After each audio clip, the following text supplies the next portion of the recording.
नमस्कार, मैं हूं आपके साथ अभिषेक शांडिल्य। आज बात करेंगे चीन और जापान के बिगड़ते संबंधों की। विस्तारवादी चीन ने पूरी दुनिया में दोस्त से ज्यादा दुश्मन बनाए हैं, जिसमें पड़ोसी देशों से उसके संबंध सबसे ज्यादा खराब है। जहां चीन अब अपने पूर्वी हिस्से में स्थित जापान को भी आंखें दिखा रहा है। दरअसल ये खबरें इसलिए आज सुर्खियों में छाई हुई हैं क्योंकि जापान ने पहली बार पुष्टि की है कि उनके क्षेत्र में चीनी सैन्य विमान ने घुसपैठ की है। जापानी रक्षा मंत्रालय ने बताया कि एक Y9 खुफिया जानकारी जुटाने वाला विमान पूर्वी चीन सागर के ऊपर जापान के एयर स्पेस में घुस गया था। और जानकारी देते हुए जापान ने आगे कहा, यह विमान जापान के आइलैंड क्यूशू की दिशा में उड़ रहा था। मंत्रालय ने कहा कि चीनी विमान के घुसपैठ की जानकारी मिलते ही जापानी वायुसेना के विमान हरकत में आ गए हैं। पूरी जानकारी के अनुसार कई एयरबेस से जापानी F-16 और F-35 लड़ाकू विमानों ने उड़ान भरते हुए चीनी जासूसी विमान को घेर लिया और उसे जापानी हवाई क्षेत्र के करीब न आने के लिए रेडियो संदेश भेजा।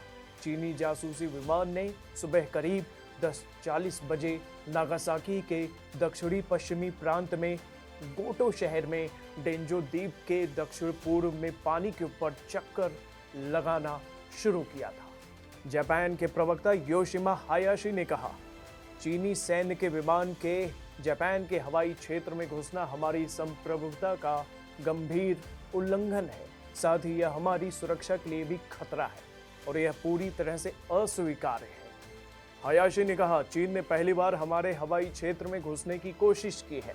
उन्होंने कहा, हालांकि हम चीनी विमानों की कार्रवाई के पीछे क्या मकसद था, इस पर अभी कोई भी स्पष्ट जवाब देने से बचते हैं। हालांकि हमारी सेना अब सतर्क है। वैसे एक बात दिलचस्प है कि एशिया क्षेत्र में दोनों देशों के बीच अच्छे रिश्ते होना इलाके की स्थिरता के लिए भी जरूरी है। पर एक सच्चाई यह भी है कि पूर्वी चीन सागर के द्वीपों को लेकर विवाद और इलाके में चीन की आर्थिक दबंगई की वजह से दोनों देशों के बीच मनमुटाव की स्थिति बढ़ती जा रही है। इसके अलावा दक्षिण चीन सागर के करीब स्थित ताइवान को लेकर भी चीन बार बार अमेरिका के साथ जापान को भी धमकी देता रहता है। दरअसल मौजूदा साल की शुरुआत में अमेरिका और जापान ने एक सैन्य अभ्यास किया था, जिसमें ताइवान पर चीन के नकली हमले को दिखाया गया था।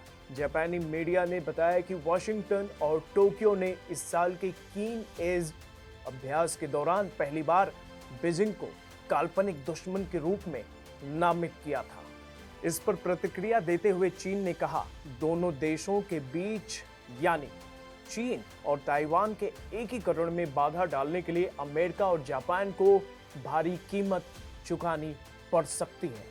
अब इन सारी गतिविधियों के बीच हम मान सकते हैं कि आने वाले समय में दुनिया में युद्ध का एक नया फ्रंट भी खुल सकता है, जिसमें चीन और जापान भी आमने सामने हो सकते हैं, जहां अमेरिका की भी भूमिका अहम रह सकती है।